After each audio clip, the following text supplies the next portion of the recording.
Hello everyone. Man, everyone's been talking about Dogecoin. It's going to be the next big thing. It's going to be as big as Bitcoin. It can be used as a tipping currency. These are all things I've heard, but I want to get a few things straight. First of all, I speak American English, and the same statement that I'm about to make can probably be made about other ways English is spoken as well, such as British English, and that is that English is not written the way that it sounds. Next, when I first heard of Dogecoin, I honestly thought it was Dogecoin. After all, it has a picture of a dog on it, does it not? I prefer to call it that. I would like to think of it as a Mickey Mouse coin, but more for a dog-eat-dog world. And finally, from looking at prices of top cryptocurrencies in 2017, I had no idea what Dogecoin actually was until I read an article stating that it was a joke. Well, I'll tell you about something that is no joke, and that is that I bought a physical, tangible dog coin from JM Bullion, and I want to share that experience with you. But before I get to that, please like, share, and subscribe, and click the notification bell to stay up to date. Please leave a comment down below because I'd love to hear what you think. So about 7 weeks ago, I went on JM Bullion to buy a Queen's Beast Gold 1-ounce 2021 coin, the White Greyhound of Richmond, for $1,880.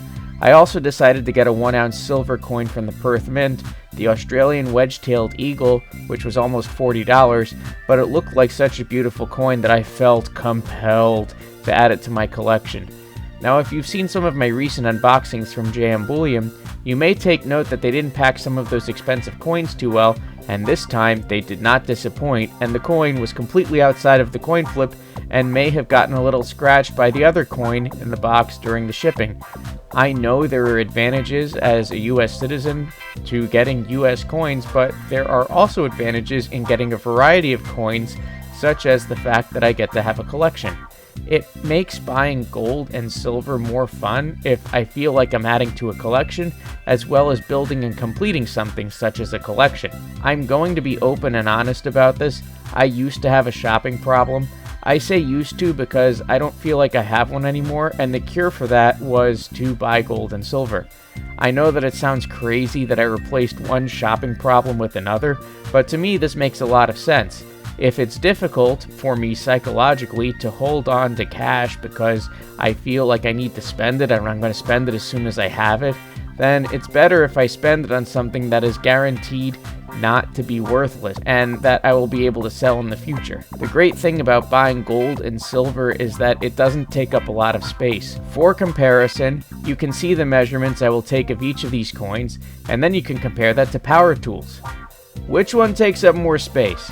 It's not the coins, I can tell you that. Furthermore, if you have so much gold and silver in your house that it's literally cluttered with gold and silver, then that's a really good problem to have, because that would mean that you're stinking rich, like Scrooge McDuck. I wish I had that much. That could take a lifetime to accumulate, and I got my whole life ahead of me. Some people who collect coins like to look at them. I don't actually do that. I would rather discover that I have something nice that I forgot that I have, and then feel much richer than I did before after I rediscover that I have it, rather than looking at the thing that I have and then desperately wanting more. To me, life is all about expectations and managing them. If you adjust them to be lower, it is easier to be thankful, and it is difficult, if not impossible, to feel happy without feeling thankful. Set your expectations too high, and disappointment will be inevitable. You know one thing that's really satisfying about collecting metals? It's that they are very beautiful. The golden coin of the White Greyhound is an attractive looking coin. The Australian wedge-tailed eagle is also pretty. I was surprised at how beautiful it is, and that was a very nice surprise. Learn new things, remember the old, buy silver, buy gold. I hope that was enjoyable. Please check back in the future for more videos like this, and thank you very much for watching.